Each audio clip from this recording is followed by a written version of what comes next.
ಕನ್ನಡದ ಮಾತು ಚೆನ್ನ, ಕನ್ನಡದ ನೆಲ ಚೆನ್ನ, ಕನ್ನಡಿಗರ ಮನಸ್ಸು ಚಿನ್ನ. ಕನ್ನಡದ ಮಾತು ಚೆನ್ನ, ಕನ್ನಡದ ನೆಲ ಚೆನ್ನ, ಕನ್ನಡಿಗರ ಮನಸ್ಸು ಚಿನ್ನ. ಇಂಥ ಭುವಿಯಲ್ಲಿ ನನ್ನ ಜನ್ಮ ದೊರಕಿದ್ದೆ ಪುಣ್ಯ. ತುಂಗೆ ಕಾವೇರಿ ನೀರ ಕುಡಿವ ನಾವೆಲ್ಲ ಧನ್ಯ.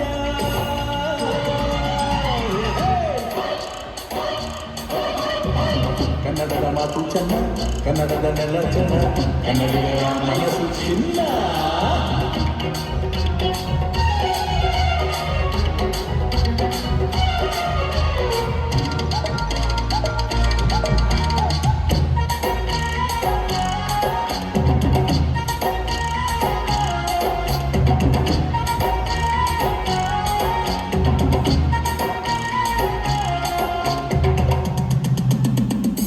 ಸಹನೆಗೆ ಹೆಸರಾಗಿ ಶಾಂತಿಯ ತವರಾಗಿ ನಾಡಿಗೆ ಕೀರ್ತಿ ತಂದ ಹೆಮ್ಮೆಯರು ನಮ್ಮ ಬೆಳಗಾವಿ, ನಮ್ಮ ಬೆಳಗಾವಿ, ನಮ್ಮ ಬೆಳಗಾವಿ, ನಮ್ಮ ಬೆಳಗಾವಿ, ಕುಂದಾನಗರಿ, ನಮ್ಮ ಬೆಳಗಾವಿ, ನಮ್ಮ ಬೆಳಗಾವಿ, ನಮ್ಮ ಬೆಳಗಾವಿ.